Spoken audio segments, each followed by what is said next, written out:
What's going on, everyone? Welcome back to another PlayStation tips and tricks video. Today I'm going to show you every known fix to help reduce the loud fan noise that you might be hearing from your PS4. A few of these tips I use every single day, so hopefully you learn something useful. Now the first tip is something I've been doing since day one with every console I've owned, and that is to make sure your PlayStation is in an open area like on top of a desk. You want to avoid places like media cabinets or anything with restricted space because these places have poor airflow and they're also breeding grounds for dust, which over time can get trapped inside the system. Now tip number 2 is to make sure that there is nothing directly behind your PlayStation. You want to make sure that the hot air from the console has a place to go, otherwise you risk overheating and other issues. Tip number 3 is to lower the resolution and switch off HDR. Playing at higher resolution does place additional strain on your system, which can make the fans work harder. Now tip number 4 is to do a safe mode database rebuild. This is known to solve a lot of issues experienced with the PlayStation 4, and it also takes less than 5 minutes. If you want to see how to rebuild your system database, I will have a link to a previous video in the description box below. Now tip number 5 is to buy your games digital instead of on disc. As much as I love game discs, they do create excess noise. Tip number 6 is to open up your PlayStation and give the fans a good clean with an air duster and some electrical grade isopropyl alcohol. Doing this will void your warranty, so be careful. Now tip number 6 is for the hardcore users. You can disassemble your console and replace the thermal paste as well as the thermal pads.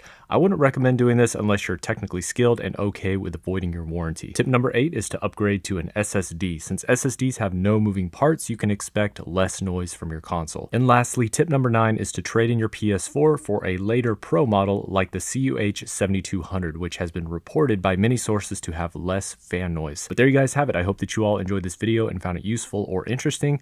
If you did, make sure to leave a like rating on the video, comment below to let me know what you think, and as always, don't forget to subscribe and ring the bell for post notifications. I'll see you guys in the next video. Peace.